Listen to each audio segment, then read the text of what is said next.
2016년 사드 문제로 얼어붙었던 한중 관계가 빠르게 정상화되고 있습니다. 이재명 대통령이 시진핑 주석과의 정상회담에서 한중 관계 전면 복원을 선언했습니다. 이 대통령은 국무원 총리와 전국인민대표회의 상무위원장도 만났습니다. 중국의 권력 서열 1, 2, 3위를 모두 만난 건데 그만큼 중국도 관계 발전에 기대를 걸고 있다는 걸 알 수 있습니다. 저 소식 이승환 기자입니다. 경주 에이펙 정상회의 이후 2달 만에 만난 이재명 대통령과 시진핑 중국 국가주석은 화기애애한 분위기 속 당초 예정된 시간보다 30분 넘게 정상회담을 이어갔습니다. 두 정상은 한중 관계의 전면적 복원 흐름을 공고히 하자는 데 뜻을 모았고 매년 만나기로 했습니다. 作为朋友和邻居，中韩应该多走动，常来往，勤沟通。 이번 정상회담은 2026년을 한중 관계 전면 복원의 원년으로 만들 중요한 계기가 될 것입니다. 정상회담을 마친 이 대통령은 오늘 자오러지 전국인민대표회의 상무위원장 리창 국무원 총리를 차례로 만났습니다. 8년 만에 국빈 방문해서 중국 국가 권력 서열 1, 2, 3위를 모두 만난 겁니다. 자오 위원장은 한중 관계가 정상 궤도로 복귀했다고 했습니다. 在习近平主席和总统先生的战略引领下，中韩关系重回正轨，迎来了新的局面。 리창 총리를 만난 이 대통령은 아예 한중 관계 발전을 되돌릴 수 없는 흐름이라고 못 박았습니다. 한중 관계 발전을 되돌릴 수 없는 시대적 흐름으로 공고히 하려고 합니다. 베이징에서 상하이로 이동한 이 대통령은 잠시 뒤 천지닝 상하이시 당서기가 주최하는 만찬에 참석합니다. 천석이는 차기 최고위급 지도자로 유력하게 거론됩니다. 내일은 건립 100주년을 맞는 임시정부 청사를 찾습니다. JTBC 이승환입니다. 2달 만에 다시 마주한 양국 정상은 한층 더 친밀해 보였습니다. 이재명 대통령은 시 주석이 선물했던 샤오미 폰으로 함께 사진을 찍었고 장수와 부귀영화의 상징이 담긴 기린도를 선물했습니다. 최규진 기자입니다. 국빈 만찬장에서 나온 이재명 대통령이 바지 뒷주머니에서 휴대전화를 꺼냅니다.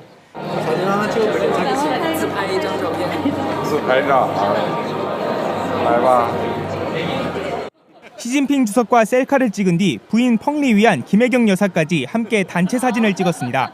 이 대통령이 꺼낸 건 지난해 11월 경주에서 시 주석으로부터 선물 받은 샤오미 스마트폰. 통신 보안은 잘 됩니까? 这个通信保安怎么样啊？非常好。看看有没有后门。 이 대통령은 소셜미디어에 덕분에 인생샷 건졌다고 했습니다.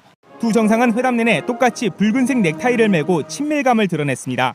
지난해 11월 경주 회담에서 푸른색 넥타이를 맸었는데 이번엔 중국을 상징하는 붉은색 넥타이로 바꾼 겁니다. 이 대통령은 시 주석 내외에게 한국의 전통적 상징이 담긴 기린도도 선물했습니다. 천도복숭아 모란을 한 폭에 담은 그림으로 자손 번창과 장수, 부귀영화를 상징합니다. 에이펙 계기 경주회담에 이어 두 정상의 개인적인 친밀도도 한층 더 높아졌다는 것이 이번 정상회고의 성과라고 청와대는 설명했습니다. 김 여사와 펑리 위안 여사는 따로 차담회를 갖고 두 사람이 공통적으로 음악을 전공했다는 점 등을 소재로 친교를 다졌습니다. 이렇게 베이징에서 뵙게 되니까 너무 반갑고 사실 오래전부터 제가 여사님의 팬입니다. 而且韩国人民的那种热情好客都给我留下了很深的印象。 펑리 위안 여사에겐 타마 놀이개와 한국의 미용기구를 선물했고 중국 측은 펑 여사가 직접 부른 노래가 담긴 CD를 답례로 전달했습니다. 베이징에서 JTBC 최규진입니다.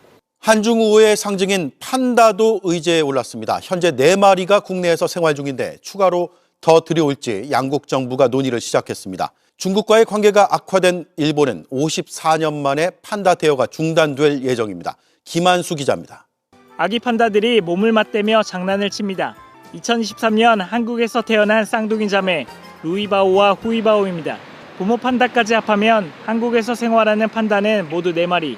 내년이면 쌍둥이 판다 자매를 중국에 반환해야 하는데 이번 한중 정상회담을 계기로 판다를 추가 대여하는 방안이 논의됐습니다. 양국 간 민간 우호의 상징인 판다를 추가적으로 대여하는 문제는 우리가 제기를 했습니다. 이에 대해서도 실무선에서 협의를 해나간 데 대해서 공감을 형성했습니다. 곧바로 기후에너지 환경부와 중국 베이징 국가임업초원국이 판다 협력을 논의했습니다. 중국과의 외교관계 수준을 보여주는 지표인 판다 대여. 2014년 시진핑 주석의 방한을 계기로 한동안 중단됐던 판다의 국내 대여가 다시 시작됐습니다. 2016년 판다 부부가 한국으로 들어왔는데 이들이 낳은 첫 번째 새끼가 푸바오입니다. 반면 일본은 이달 말 판다를 반환하는 것을 끝으로 54년 만에 중국과의 판다 외교가 중단됩니다. 판다 제로는 악화된 중일 관계를 단적으로 보여줍니다. 한중 정상회담 직후 중국은 일본에 대해 히토류를 포함해 민간과 군사용 모두 사용이 가능한 이중용도 품목에 대한 수출을 금지한다고 발표했습니다. 일본 정부는 이번 한중회담에 대해선 공식 논평을 자제하고 있지만 일부 일본 언론은 중국이 역사 문제에서 일본에 함께 싸울 것을 이재명 대통령에게 요청했다며 민감한 반응을 보였습니다. 이 대통령은 이번 달 중순 다카이치 총리의 고향 나라현을 찾아 한일 정상회담을 할 예정입니다. JTBC 김한수입니다. 이재명 대통령의 방중에 중국에서도 긍정적인 반응이 나오고 있습니다. 관영 매체들은 달라진 한중 관계에 대한 기대감을 아낌없이 드러냈습니다. 베이징으로 가겠습니다. 이도성 특파원, 이번 한중 정상회담을 바라보는 중국의 분위기부터 들어볼까요? 네, 오늘자 관영 인민일보입니다.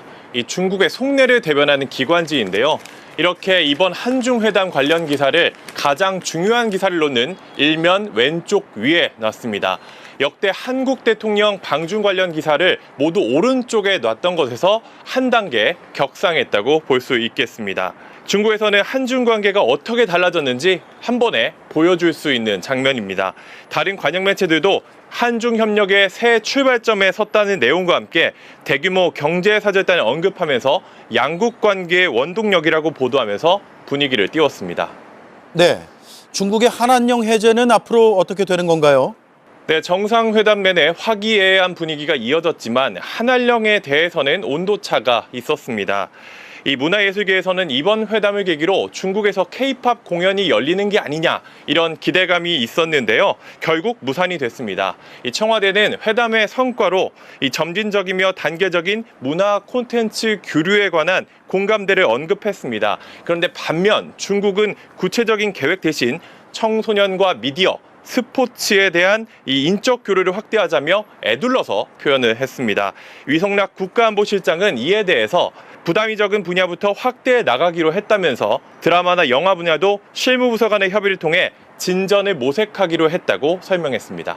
네, 그리고 마지막으로 민감한 양국의 현안도 다뤄졌죠. 네, 서해 구조물 문제가 대표적입니다. 이번에 다뤄진 현안인데요. 청와대는 이번 회담을 계기로 건설적인 협의를 이어가기로 했다. 이렇게 밝혔습니다. 이 서해 경계가 확정되지 않은 상황을 고려해서 이 차관급 회담을 통해 논의를 진전시키기로 합의했다는 겁니다. 정부는 또 불법 조업 문제와 이거에 관련해서도 중국 측에 협조를 당부했습니다. 한중 관계의 안정적이고 장기적인 발전을 위해서는 서해를 평화롭고 공영하는 바다로 만드는 것이 중요하다는 데 인식을 같이 하고 네, 이 밖에도 우리 정부는 한반도 평화, 중국 측은 항일과 대만 문제에 각각 방점을 찍으면서 이 양국의 이견과 과제가 드러나기도 했습니다. 네, 잘 들었습니다. 지금까지 베이징 이도성 특파원이었습니다. 자, 그러면 한중 정상회담 이야기를 지금부터 좀 나눠보도록 하겠습니다. 한중 정상회담 환영식을 저희가 영상으로 잠깐 담아봤는데요. 영상 함께 보시죠. 반갑습니다. 환영합니다.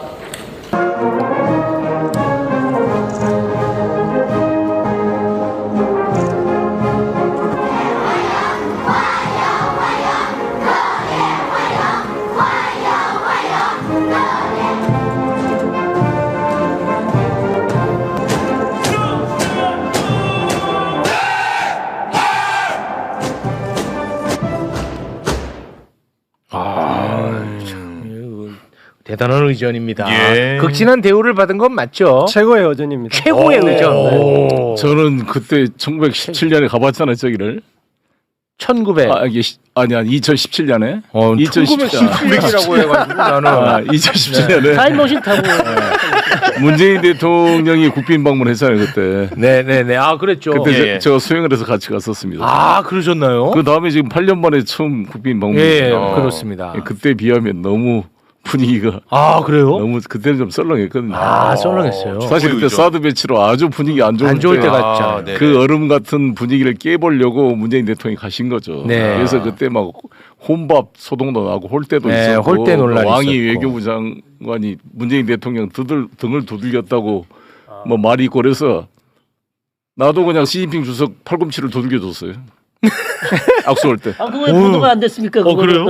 보도가 MBC에 됐어요. 아, 그렇습니까? 그때 문재인 대통령이 깜짝 놀라시더라고. 나중에 나한테 아니 송의원 왜 시진핑 몸을 만졌냐는 거지. 이거요? 네. 오. 내가 팔꿈치를 좀 두들겨줬거든요. 아, 두들기는 모습 나오네요, 지금. 불안불안합니다, 대표님. 그래서 내가 왕이한테 나중에 리셉션 장소에서 기분 나빴냐니까 아니 기분 안 나빴나 친밀감의 표시라고. 내가 시주시 싱콜러 그랬거든요. 고생 많다고. 아 그때 뭔가 진짜 좀 경색 국면이었기 때문에 좀 풀기 위해서. 아니 하도 왕이 외교부장이 우리 문재인 대통령 등 두들겨 가지고 결례라고 우리 막 보수 언론들이 난리를 쳤거든요. 그러니까 나도 그 반박으로 이 친밀감의 표시다고 한 거죠. 아 그래서 그렇게 하셨다고. 근데 그때 비하면 이번에는 진짜 완전한 환대다. 그렇죠. 예. 자 그리고 이제 한중 정상회담이 있었는데요. 정상회담 가운데 일부 장면을 준비를 했습니다. 함께 보시죠.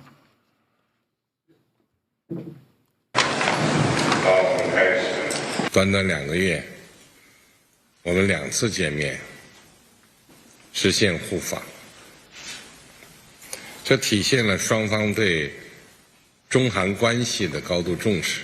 作为朋友和邻居，中韩应该多走动，常来往，勤沟通，应当坚定站在历史正确一边，做出正确战略选择。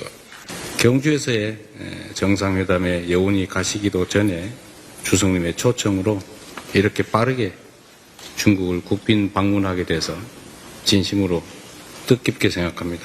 이번 정상회담은 2026년을 한중 관계 전면 복원의 원년으로 만들 중요한 계기가 될 것입니다. 이제 시대의 흐름과 변화에 발맞춰서 주석님과 함께 한중 관계 발전의 새로운 국면을 열어가고 싶습니다. 네. 한중 관계 전면 복원의 원년으로 삼겠다. 이재명 대통령이 이야기를 했는데 혹시 주목하는 대목이 있으십니까? 중국인을 사귈 때 이제 우리 관계가 이제 전혀 다른 차원으로 들어섰다. 이럴 때 중국인들이 표현하는 게 펑요라고 해요.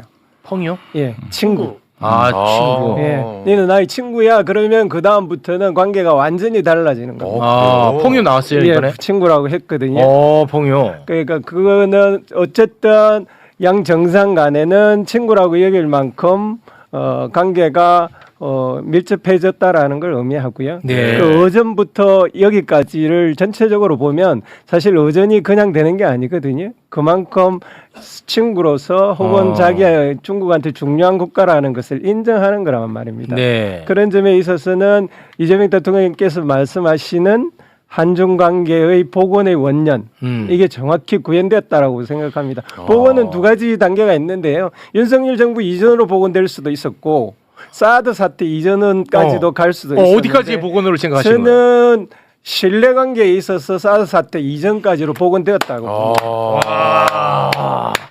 사드 전 단계 복원 이미 완료됐다. 이제부터 실무적인 일들은 이제 진행되어야 되겠지만 한국과 중국과의 관계는 정치가 경제를 압도해 버리거든요. 정치 관계에서 둘 사이 관계가 풀리기 시작하면 경제 관계는 그다음 자연스럽게 풀립니다. 지금 일부 언론에서는 왜 구체적으로 얻은 게 없는 이야기들을 하고 있지만 이 정도의 어전과 이 정도의 표현 방식이라면 정치는 완전히 해병되었고 이제는 서로 대처대자표를 맞춰가면서 일을 해나갈 수 있는 길이 완전히 열렸다라고 볼 수 있습니다. 방금 말씀하신 게 이제 과장이 아닌 게 아까부터 계속해서 이야기가 나온 장면. 이재명 대통령과 시진핑 셀카 장면. 이 장면을 보면 야 진짜 관계가 이제 돈독해졌구나 하는 생각이 듭니다. 응축적으로 한 장면으로 설명이 가능합니다. 함께 보시죠. 샤오미야 저게. 샤오미. 진짜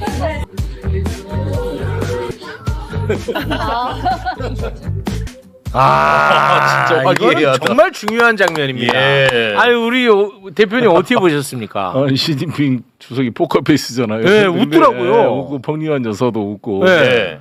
너무 좋습니다. 이게 중국과의 관계는 우리가 막 구체인 거 없더라도 외판원이 뭐 팔로 갔을 때 막 자기 상품 설명한 것보다 그분과의 관계만 풀면 나갈 때 뭐 팔로 왔냐고 사줍니다. 그런 것처럼 이게 일단은 우리 마음이 완전히 망가쳐놓은 이 윤석열 때의 이거를 완전히 이제 복원시켰다. 이제부터 시작하면 된다라는 분위기를 만든 게 너무 큰 성과고 이번 또 기업인들이 많이 갔잖아요. 그렇습니다. 중요한 MOU들이 많이 체결돼서 됐으면 좋겠는데 단지 저는 한한령 완벽하게 해제되기는 어려울 거예요. 아, 왜요? 부분적으로 왜 그러냐면 두 가지 이유가 있는데 하나는 자국의 문화 산업을 보호해야 된다는 강력한 내부의 반발이 있습니다. 아 그래요. 그러니까 중국 내의 문화, 영화 산업 있는 사람들이 한국과 경쟁이 안 되니까. 아 그래요. 우리가 스크린 쿼터 주장한 것과 유사한 거죠. 그런 게 있고 또 하나는 컨텐츠 내용이 우리는 자유적이잖아요. 약간 반항적이고 이 뭔가 체제 위협을 중국의 느끼는구나. 그렇죠. 중국의 어떤 검열에 통과되기 어려운 것들에 대한 부담이 있는 거죠. 그래서 아마 완벽하게는 해제 안 될 텐데 일부는 이제 부분적으로 되기 시작하겠죠. 저희가 거기에 우리가 잘 맞춰서 활용해서 시장을 넓혀가야죠. 저는 이제 저뿐만 아니라 한한령 해제를 다들 이제 기대하고 있었을 텐데 맞아요. 송영길 대표님은 내부적인 사정상 이게 바로 풀리지는 않을 것이다라고. 일부는 풀린 텐데. 전면적으로. 우리 어떻게 보세요? 교수님 어떻게 보세요? 우리 중국 전문가. 근데 말씀 들어보니까 또 일리가 있어 보이는데 아니길 바라지만. 제가 계속 이 말을 해왔었는데 중국은 한한령 자체를 부정한단 말입니다. 아니 그렇긴 하죠. 조커가 대놓고 한한령을 해제해달라 이렇게 요구하면 중국은 훨씬 더 부담스러워할 겁니다. 그래서 이걸 어떻게 원래 아젠다도 어떻게 들고 갔어야 됐냐 하면 한한령 해제를 상징할 수 있는 구체적인 뭔가를 해달라고 했어야 됐어요. 그걸 했는지 안 했는지 여부는 모르겠지만 뭐라고요? 그러니까 이제부터 중요한 거는 우리라기보다는 중국의 지방 정부들이 한국의 문화를 수입할 수 있는 사인을 줘야 되거든요. 그러니까 중앙 정부에서 어떤 조치들을 하면은 됩니다. 예를 들면 뭐 한중 가요제를 다시 복원한다든지, 그다음에 뭐 조그만 규모이지만 한국 K-팝을 공연을 허락해 준다든지, 한국 연예인을 거기에 연예인 나올 수 있는 프로그램에 나오게 해준다든지 이런 작은 장치들을 하기 시작을 하면 지방 정부에서 중앙 정부의 사인으로 읽고 그 다음부터는 한한령이라고 하는 보이지 않는 손에 구애 없이 뭔가를 진행해 나갈 수 있을 거예요. 그런데 이제 문제는 이번 방중이 굉장히 급하게 이루어졌단 말입니다.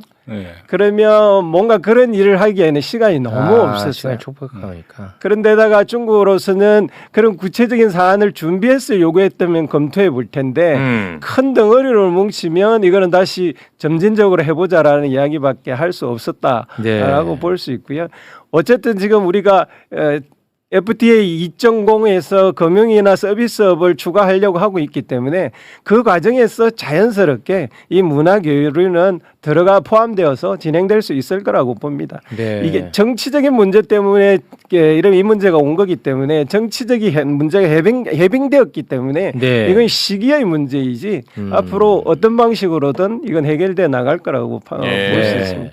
이번 정상회담에서 중국이 우리 대한민국을 절실하게 요구했다는 것이 확인된 겁니다. 그러니까 중국 입장에서는 왜 한국이 절실하냐면 일단 미중 간의 갈등 속에서 이 세계적인 공급망 서플라이 체인에서 대한민국이 어느 쪽에 쓰느냐가 사실 결정적으로 중요합니다. 지금 AI 시대에 메모리 칩의 모든 것을 통제하고 있는 우리 대한민국의 이 산업 영향이라는 것은 막강하기 때문에 매우 중요하고 두 번째는 일본과의 갈등을 하고 있기 때문에 2차 대전 때 항일 투쟁의 그 경험을 되살리려고 시 주석도 노력하고 이번에 우리 임시정부 청사를 이재명 대통령께서 가시는 것도 그렇고 그거를 많이 중국 언론이 부각시키고 있습니다. 항일 투쟁의 공동 연대의 이 경험을 이제 상기시키면서 그래서 그 두 가지 이유 때문에 우리에 대해서 아주 우호적인 분위기가 됐고 특히 이재명 대통령께서 하나의 중국 원칙을 존중한다는 표현을 썼기 때문에 너무나 그것은 지금 고마운 발언인 거죠. 중국 입장에서. 네. 그리고 이제 언론에서 또 관심을 갖는 게 한한령 해제와 함께 예. 서해 구조물 문제거든요. 맞아요. 서해 구조물 좀 아시나요? 예, 중국이 그 뭐 협의 예. 없이 서해 쪽에 어. 뭐 이렇게 막 이렇게 여러 가지 막 구조물 같은 거 설치해서 뭐 그렇게 해놓은 거 아니에요? 잘 모릅니다. 아 맞아. 네. 그 한국하고 중국이 서해 그러니까 이게 정확한 경계가 없나 봐. 네. 중국하고 대한민국이 어떻게 서로 경계가 없나 봐.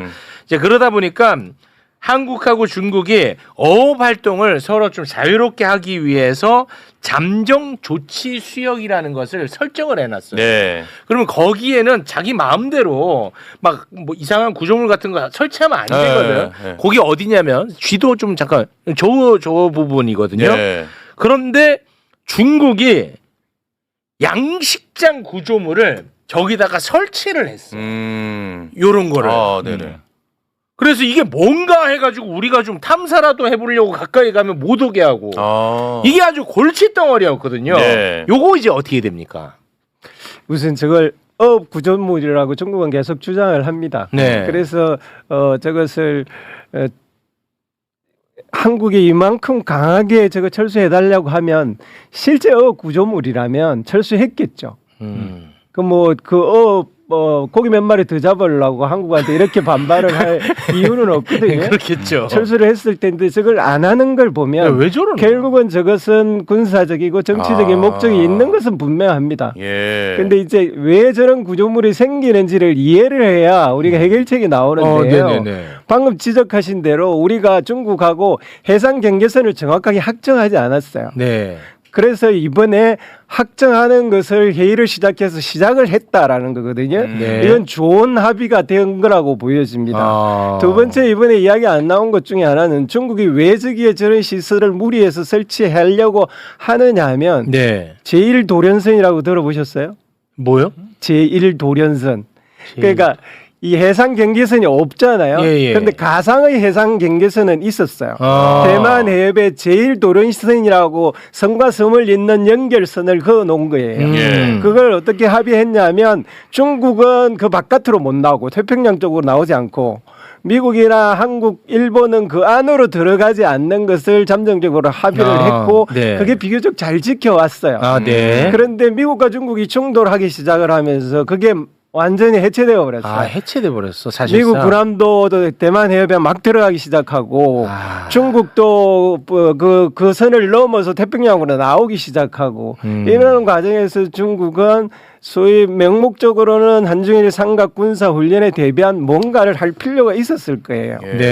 그런 점에 있어서 저 문제는 간단히 그냥 철수하라라는 것으로 해결될 수 있는 문제가 아니었는데 어쨌든 이번에 양국이 협의하에서 정확하게 국경 해상 경계선을 걷는 것을 합의를 해 나가자라는 그 합의가 된 것은 굉장히 중요한 진전이라고 봅니다. 그럼 그동안에 그 서해 해상 경계선 합의가 안 된 거는 중국의 반대로 안 됐던 거예요? 아니면 반대가 아니고요. 그럴 기회가 없었죠. 기회 자체가 별로 중요하지 않았으니까. 그러니까 해상 경계선을 걷는 게 쉽지가 않거든요. 그러니까 다오이도 일본하고 중국하고 다오이다오 문제가 계속 생기고 있는데 그것도 해상 경계선이 굉장히 애매하게 물려 있어요. 역사적인 요인도 당연히 있지만 그런 것들이 이제 국가 간에 정리가 되어야 되는데 한국하고 중국하고도 그게 아직 정리가 안 되어 있는데 차제에 그것을 정리하기 시작하기로 한 것은 굉장히 좋은 진전이라고 볼 수 있습니다. 알겠습니다. 좀 이상한 것 갖다 놔가지고 사람 짜증나게. 근데 아무튼 이번 한중 정상회담을 지켜보는 일본은 속이 무척이나 쓰린 것 같아요. 그 일본 언론 반응만 보면서 마무리 좀 짓겠습니다. 네, 자 요미우리 신문입니다. 중국은 다카이치 사다의 일본 총리의 대만 유사시 발언 이후 대일 압력을 높이고 있으며 한국을 후대해 한일 간 이간을 노린다. NHK입니다.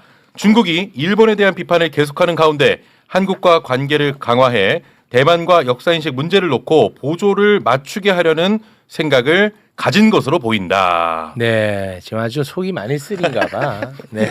한중이 잘 지내는 거 보니까. 네, 예. 고맙습니다. 자, 오늘은 그럼 여기에서 마무리를 짓도록 하겠습니다만. 네. 저는 이걸 꼭 하나 지적하고 싶은데요. 우리가 이제 이재명 대통령께서 92년도에 우리가 노태우 대통령 때 한중 수교했던 그 합의문이 6가지가 있습니다. 이 내용 중에 3번이 대한민국 정부는 중화인민국 정부와 중국의 유일한 합법적인 정부이며 동시에 오직 하나의 중국 및 대만은 중국의 일부분이라는 입장을 존중한다. 이게 네. 되는데 이거를 이제 CCTV 인터뷰 때 이 말씀을 다시 한번 상기했단 말이에요. 그런데 저는 이게 하나 플러스 될 필요가 있는 게 5번이 뭐냐면 중화인민공화국 정부는 한민족의 한반도 평화통일에 대한 염원을 존중하며 동시에 한민족 자체에 의해 한반도의 평화통일을 이루어갈 것을 지지한다 이렇게 돼 있단 말이에요.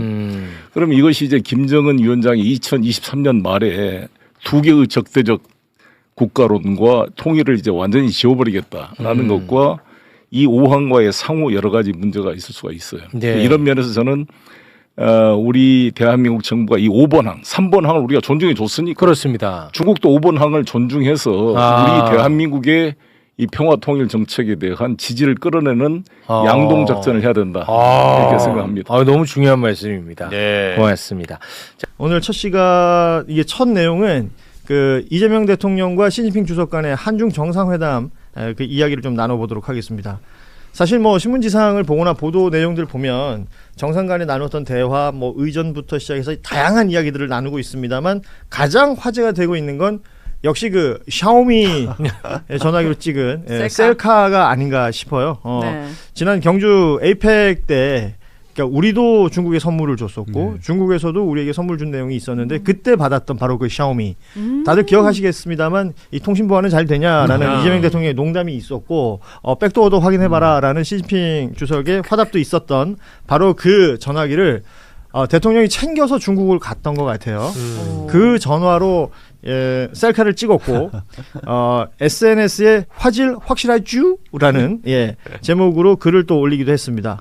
경주에서 선물 받은 샤오미로 시진핑 주석 내외와 셀카 한 장 덕분에 인생샷을 건졌다 이런 메시지도 달기도 했었는데 이 장면 어떻게들 보셨습니까? 아니 뭐 놓고 보면 지나놓고 보면 뭐든지 그럴듯하다라고 하는데 좀 전에 박영식 평론가가 마치 오윤희 씨 뒤에 새해 인사한 것처럼 지나가 보면 누구나 그런 생각할 수 있어요. 그거 잘했네 정도인데 사실 국가 간의 국빈 방문인데 그때 그렇게 웃음을 터뜨리게 만들었던 그 샤오미 폰을 다시 들고 가서 베이징에서 한 번 더 이렇게 써먹을 수 있다라는 게 그 아무나 또 쉽게 할 수 있는 것만은 아닌 것 같아요. 당연하죠. 저 자리에 누가 그거를 그때도 화제가 됐던 게 시주석이 워낙에 농담 같은 거 잘 못하는 딱딱한 표정 자체가 노잼이더라고요. 표정 자체가 그냥 뚝뚝하잖아요. 신장식 의원이 베이징 가서 이제 정상회담을 아니고 의원도 방문했을 때 시주석 앞에서 말을 한 적이 있었대요. 근데 정말 무슨 벽에 대고 말을 하는 그런 느낌. 반응이 없고. 반응도 없고 무표정하고. 근데 그 사람이 웃었기 때문에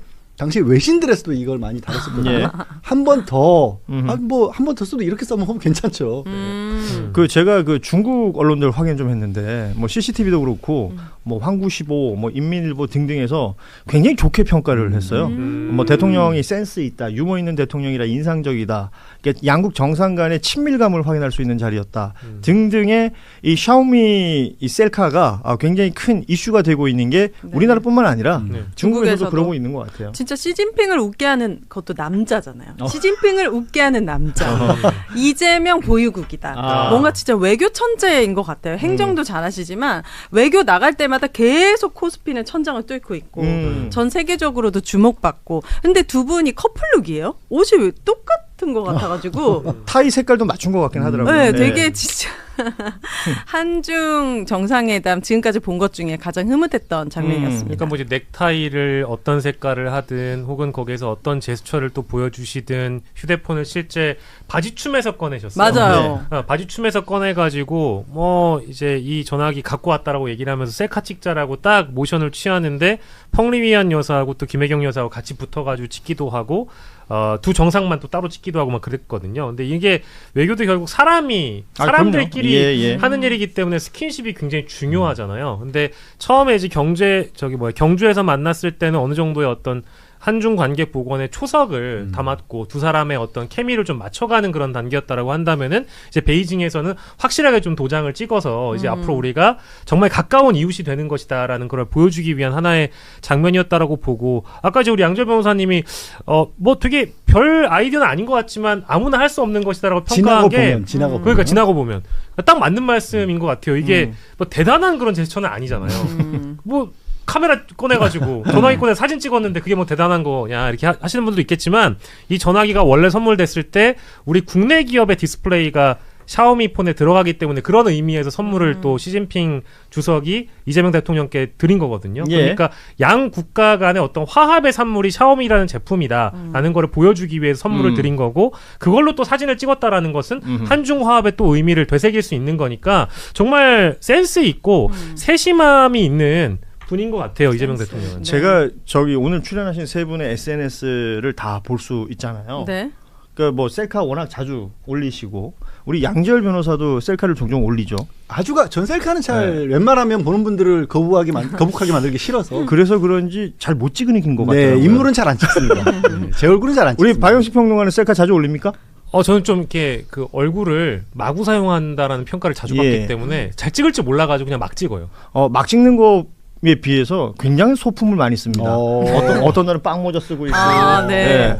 여러분 모두 SNS를 팔로우하시면 다양한 셀카들을 확인하실 수가 있습니다. 자체로 하기가 어려우면 뭐 보조장치를 많이 써야 되는 거죠. 보조장치 써야죠. 전날 이 분위기가 좋았다는 건 요미우리 신문이 굉장히 걱정을 하고 있더라고요. 일본? 네, 일본에서 저희들 가까워지면 안 되는데라는 논조에 기소를 쓴 걸 보면 그럼 잘 됐다는 얘기예요. 그러니까 이게 한중 정상회담이 있던 날 사실은 공교롭기도 하잖아요. 미국에서 베네수엘라 치고 들어갔었고 마두로 대통령을 뉴욕으로 압송하는 그 장면이 전 세계 타전됐고 때마침 대통령이 중국을 가 있는 상황이었지 않습니까? 그래서 상대적으로 뉴스가 약간 뒤로 밀리는 것 같은 느낌도 있었는데 오늘 뭐 후속 보도들은 많이 나오고 있습니다.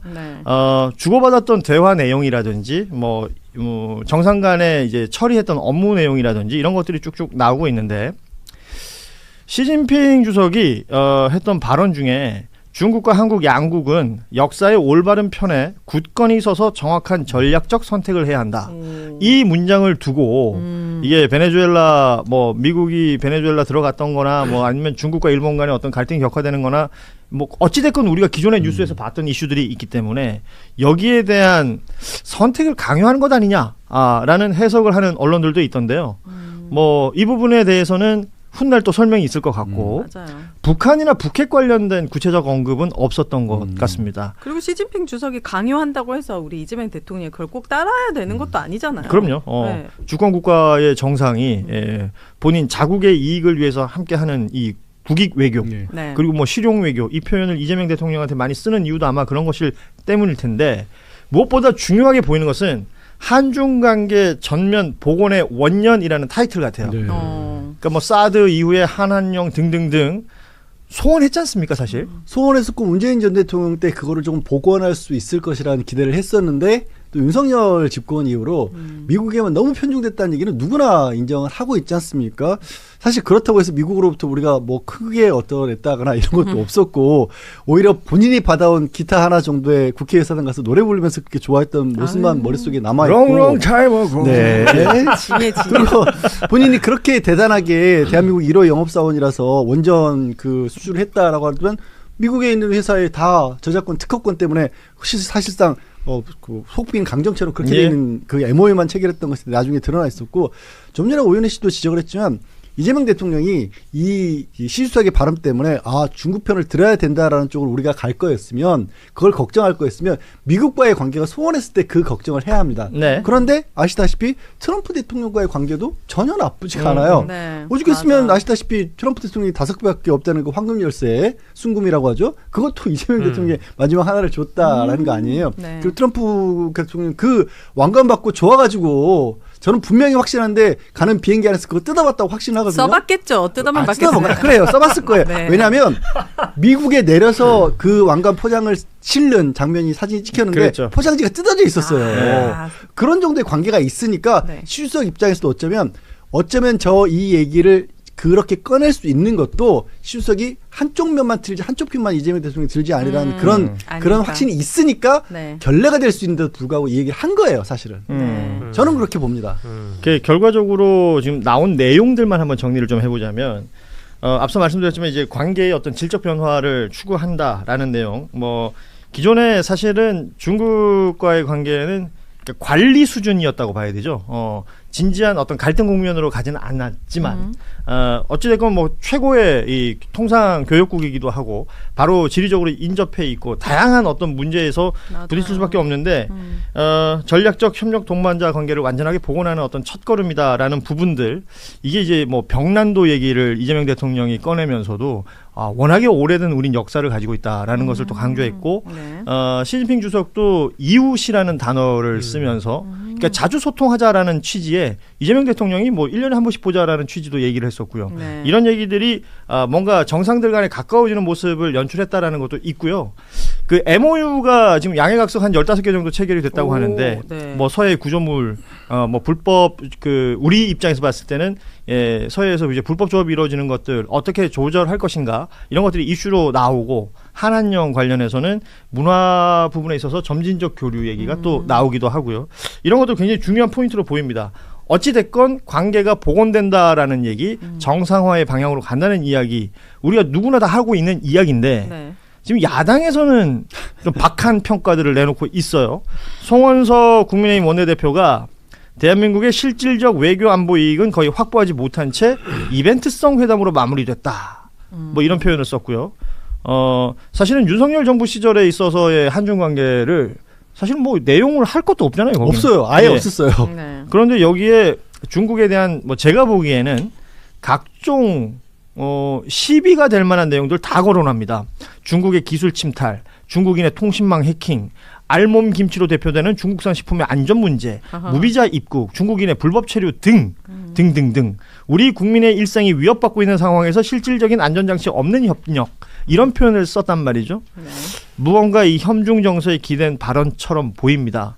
근데 저는 이제 국민의힘 정치인들이 요즘에 베네수엘라 이 사태 터지고 난 이후에도 뭐 나경원 의원이라든지 뭐 이런 분들이 얘기하는 거 보면은 대한민국의 국회의원 자격으로서 해도 되는 발언인가 야당. 이런 의심이 들 정도의 발언들인데 이런 그러니까 이제 지금 한중 정상회담이 지금 2번째 열렸어요. 그리고 작년으로 따지면 에이펙이 몇 달 전이잖아요. 아주 가까운 시일에 열렸기 때문에 이렇게 가깝게 만난 적도 없거니와 이렇게 빠르게 만났을 때 어떠한 성과나 결과물을 기대한다라는 건 사실 좀 어려운 측면이 분명히 있죠. 그런 것들을 정치인들이 모르진 않을 텐데 입만 열면은 지금 중국의 협중 정서를 부추길 만한 이런 발언들을 계속 하시는 거잖아요. 그래서 저는 국민의힘 정치인들 보면은 좀 죄송한 얘기인데 중국이 없으면 정치를 못하나? 이런 생각이 들 때가 있고 지금 주진우 의원 SNS를 저희 제작진이 준비를 했는데 뭐래요? 보면은 이게 중국과의 어떤 외교에 있어서 그 하나의 중국 관련된 또 양안 문제 관련된 입장이라는 것이 그들의 입장을 존중한다라는 얘기를 이재명 대통령도 했고요. 이것은 거슬러 올라가면 한중 수교가 시작된 게 그러니까 국민의힘의 전신이던 민정당 시절의 노태우 정권 민자당 때 92년도부터 아니겠어요? 그 내용을 쭉 이어오는 이 기조나 이런 것들이 맥락이라는 것이 있는데 주진우 의원이 노골적인 친중으로 국익을 지킬 수는 없다. 국익을 지켜본 적이 없는 사람이 없는 당이 왜 저런 얘기를 하는지 모르겠어요. 국익을 훼손하는데 너무 아직까지도 너무 열정적이지 않나. 지금의 국민의힘을 이해하는 데 있어서 맥락을 따지기 시작하는 것부터가 잘못이에요. 맞아. 맥락이라는 게 없어요. 그리고 지금의 국민의힘이 하고 있는 정치는 가장 최악의 정치인 게 어떤 거냐면 사실 사람들을 뭉치게 하는 방법은 여러 가지가 있을 수가 있습니다. 지지를 끌어내는 방법은. 근데 그중에서 가장 최악이 그러면서도 또 단기적으로는 굉장히 효율적이기도 한 방법이 적을 만드는 거예요. 누군가를 미워하는 사람들로 하여금 그 미워하는 마음들끼리 뭉치게 하면은 그게 굉장히 강한 부정적인 에너지를 낳거든요. 지금 그 방법을 쓰고 있는 겁니다. 항상 국가들이 그래 왔던 거예요. 자기네 국가의 내부에서 문제가 있었을 때 사실 트럼프 지금 대통령이 베네수엘라를 공격했던 것도 그런 것인데 바깥에 적을 만들어내면서 시선을 거기로 돌리는 거거든요. 하지만 그게 길게 봤었을 때 사실 단기간으로 봤을 때 국익에는 전혀 도움이 안 되는데 국민의힘이 지금 쓰고 있는 방법은 딱 그거 하나밖에 없어요. 협중이라는 정서를 주장하고 있는 특히 극우란 표현도 맞지 않아 보이긴 합니다만 그 사람들을 다 끌어모으기 위한 방법으로 끊임없이 또 참 어찌 보면 편리한 게 기본적으로 중국에 대해서는 우리가 그렇게 그러니까 일반적인 정서적으로 감정적으로 좋지 예. 못한 부분이 있는 것도 많잖아요.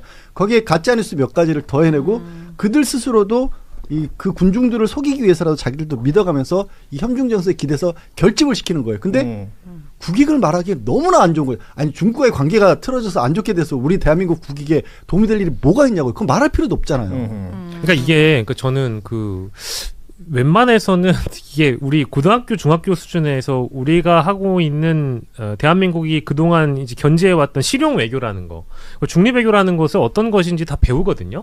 근데 지금 국민의힘 특히 이제 주진우 의원 같은 분이 이렇게 노골적인 친중으로 국익을 지킬 수 없다라는 식으로 결국 색깔론이거나 아니면 이제 중국만을 때려서 노골적으로 대통령이 뭐 친중이다, 종중이다 이런 프레임을 씌운다라는 것은 국익적 차원에서 일단 맞지가 않습니다. 그러면 제가 물어보고 싶은 게 그럼 뭐 대만 편 들까요?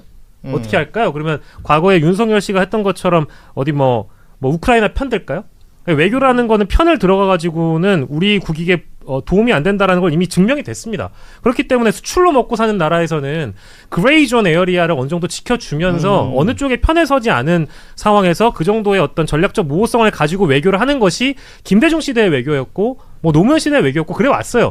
근데 그래야 아마 우리가 먹고 살 수 있는 먹고 사니즘이 해결되기 때문에 수출이 해결되기 때문에 그래 왔던 거거든요. 근데 지금 국회의원도 공인인데 국익을 좀 걱정하시고 하셔야지 계속 이런 쪽으로 편을 들라고 요구한다는 것은 국회의원의 자격을 좀 의심케 하는 발언입니다.